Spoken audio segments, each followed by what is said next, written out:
In this video, I started out with $0 in a truck and spent the last 2 years building the farm to where it is today. So we're back again for season 3 to see if we can expand the farm even more. So if you guys enjoy content like this and you want to see more, be sure to subscribe and dropping a like helps too. Anyway, let's go do some farming. Well, boys, it's another day, another dollar back out here on the farm. The sun's shining, we got good weather, so that means it's time to get to work. We got just over $3,600 in the bank account right now, and we are currently in very bad need of a seeder. Now, the reason for that is because we want to seed this field to wheat, and well, we can't do that with our planter. So we're gonna hop in the old 2950 here and head out to the used equipment store, where hopefully we can at least find something that'll work. Well, we made it out here, and I think I see something that's gonna work. Looks like there's 2 older John Deere seeders here. I don't think we need 2, so I'm gonna see if I can deal for just 1. But these seeders seem to have a really cool feature where you can slide out these end pieces here, and you can hook another seeder up behind it. So have your main one going here, you can put one off to the side here, one off to the side here, and you could literally repeat the process until can't physically pull it or it's just way too big. That might be something for the future, but for now, we just need the one. Well, boys, I made the deal.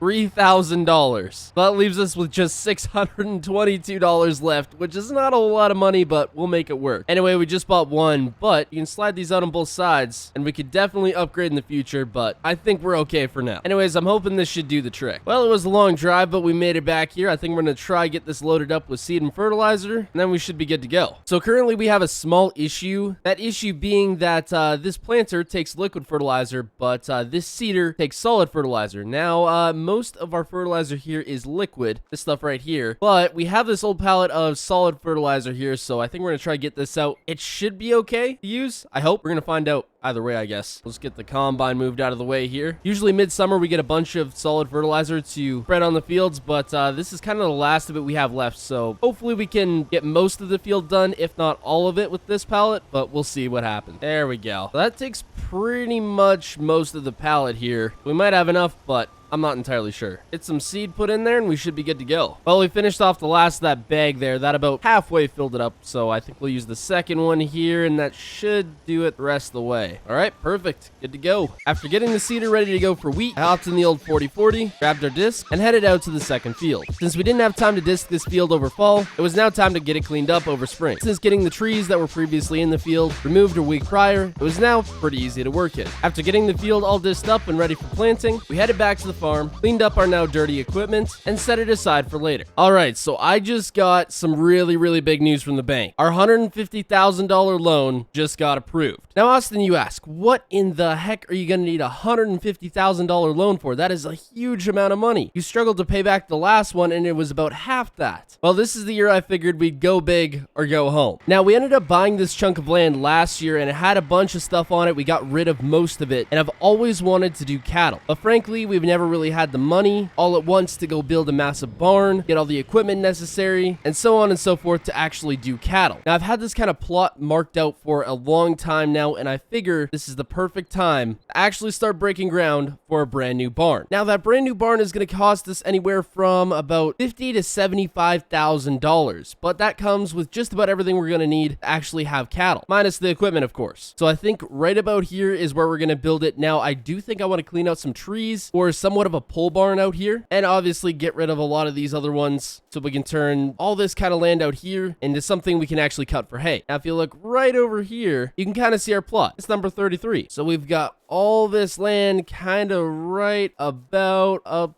to here, kinda. Yeah, right about here is where the land is kind of marked. I am gonna have to stake this out though, so I don't go on to anybody else's property. Now, frankly, hay is one of our biggest money makers, and the more land we have to actually make it, the better. So we're gonna clear out some of these trees for some space to add a pole barn, but the actual barn and fenced in land right about here, we actually have a good bit of land going back this way. So in theory, we should have more than enough. And now we also have this huge chunk of land that's ready to be seeded, as well as the one across from it. Now, eventually, I'd like to buy the kind of middle plot that's in between this one and that one right there, because we don't own this stuff right now and I'm still driving on it. It'll be fine. But maybe one day we'll get it done. And as the sun rose on a new day, it was go time. And go time meant that we'd be out in the field for, well, a long time. And we started by getting the main field seeded to oats. Now, while oats weren't the most profitable crop, they were going to give us something that we really needed. And that one thing that we really needed was straw. Something that we couldn't really get from any of the other money-making crops. Now, while we didn't have the biggest seeder out, this one would definitely get get the job done. But a part of me was kind of thinking I should have bought the second one. Would have made the job go a lot quicker. But soon enough, we finished up the job, and now it would be on to planting. Well, the 2950 was nice, and I thoroughly enjoyed the ear-deafening noise it made. Considering there was no cab, I decided the 4040 would be a nicer choice, considering I might enjoy some nice air conditioning and radio. So I switched out the disc for the planter, and we were ready to go. Now, this field was considerably bigger than the last, so we were going to be here for quite a while. Okay, so we're about halfway done this field here. I just ran out of seed here, so we're going to go pick up some more. But while I was planting there, I got a call from the used equipment store. I told them that if any equipment comes in for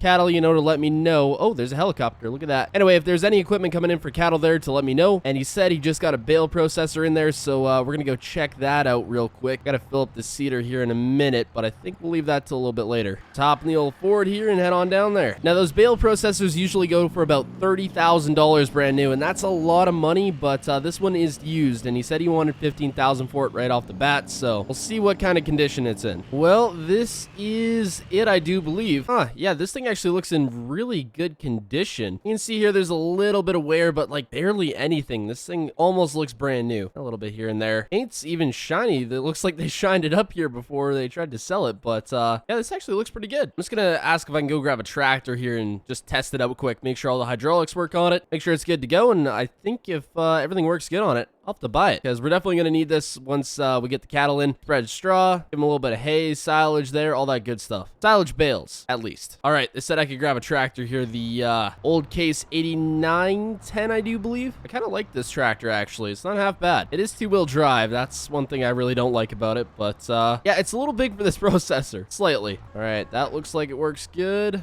Perfect. Fired it up here, tested out the PTO. Everything looks good. No bad clunking, nothing like that, so I think we're gonna take it here. I'm gonna see if he'll go a little lower than 15 for it. Even though I know it's worth 15, you still gotta try and deal a little bit. Ooh, you know what? I actually like the look of this thing. It's an old Ford C600. Yeah, the deck on this, it's a little worse for wear, but actually I like this. This would be perfect for hauling hay. Actually, I think a little bit better than what we've got right now. Oh man, I gotta see what he wants for this too. But at the end of the day, do we really need it? Probably not. Well, 15,000 for it. He would not move on price. I can't blame him. It's definitely worth it. I'm already getting a really good deal on it, because if I tried to go new, I'd be paying upwards of $30,000, and I can't necessarily afford it. Well, technically speaking, I can, but if I want to get this barn built and everything else I need, yeah, we're not going to be able to do that. So this will work just fine. And it even hooks right up to the truck, so we'll be good to go to tow this home. All right, first piece of equipment for the cattle secured here. I still would really like to have a loader and a livestock trailer, so that will all come in due time, I'm sure, but definitely some more things to look out for. I know they've got a loader there at the used equipment store, but he wants a fair chunk of change for it, so maybe, actually, we've got a lot of trees to clear out there, so maybe if those trees make enough money, we can actually afford to buy that. But for now, I gotta fill this thing up with seeds so we can get back out in the field and finish up. After getting the seeder all filled up and ready to go, we headed back out to the field and got back to work yet again. After getting the field finished up, it was back to the farm to work on our next project, which would require some different equipment. We got that loaded up and went on down to the site. After getting everything situated at the new barn site, we took the dozer and got to work. Then with the work of the tractor and the dozer, we cleaned out some unwanted bushes and trees from the surrounding site to clean it up and make it look somewhat decent. After everything got piled up and was ready to be hauled away, we now had the perfect site to get building on. Well, I'd say we're pretty much good to go here. Everything's looking real good here. I'm going to get all these trees hauled away here at some point. That should get us a little bit of money. I might cut down some of the bigger ones in the future. There's still a couple little ones over there I got to bring over, but we got a lot of the bushes cleaned up, and I made some calls, and we should be getting this barn here built pretty soon. This is the perfect pad for it. And considering I just took the biggest risk ever with this $150,000 loan, yeah, this is going to be quite the crazy risk to see if it pays off. I think I'm going to leave these two trees here, though, because we'll make a nice little circle area where you can pull in. We'll probably have the pull shed somewhere around here, or the barn right here. I don't know what we're going to put in between here. We might just cut all this for hay, because we're going to need as much as we can get to actually pay off this loan. But anyway, hope you all enjoyed. Subscribe, and goodbye.